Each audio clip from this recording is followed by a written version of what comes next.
আসসালামু আলাইকুম রহমতুল্লাহ। সকলকে জানাচ্ছি নিউ সোনালী হাঁসের খামার অ্যান্ড হ্যাচারির পক্ষ থেকে আন্তরিক শুভেচ্ছা এবং অভিনন্দন। দর্শক, আশা করছি সকলে ভালো আছেন। দর্শক, আজকে আপনাদের সাথে একটু ভিন্ন ধর্মী একটা বিষয় নিয়ে বিস্তারিতভাবে জানানোর চেষ্টা করব। সেটা হচ্ছে যে আমরা সাধারণত কিন্তু হাঁসের খামার এবং হাঁসের বিভিন্ন ধরনের ঔষধ, রোগবালাই এবং বিভিন্ন সব কিছু হাঁস রিলেটেডই সাধারণত ভিডিওগুলো দিয়ে থাকি।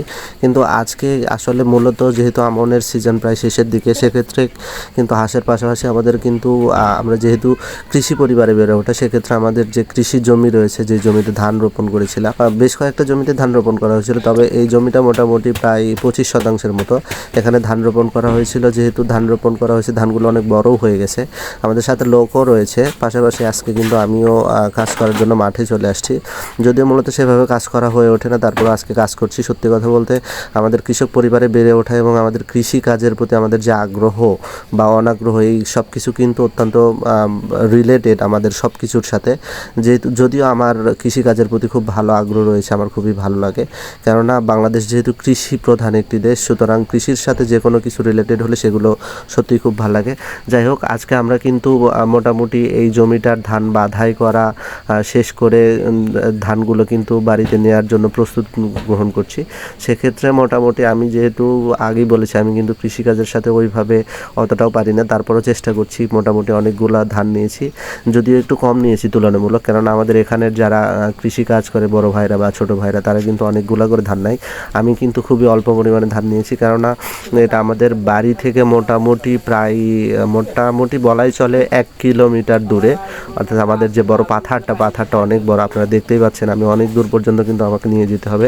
নিয়ে যাওয়ার পরে আজকে যেহেতু মোটামুটি সন্ধ্যা হয়ে গেছে, আজকে কিন্তু আর এইভাবে ধানগুলো হয়তো সেভাবে আমরা ছাঁটাই করতে পারবো না।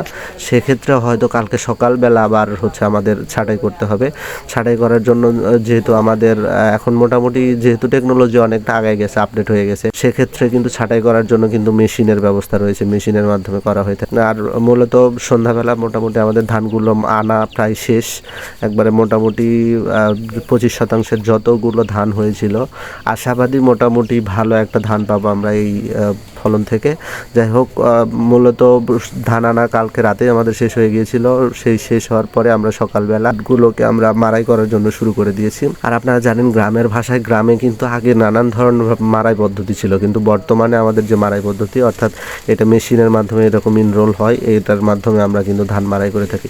এটা কিন্তু এখন খুবই সময় সাশ্রয়ী, সময়ও কম লাগে, পাশাপাশি এটা মোটামুটি ভালো কাজের উপযোগী।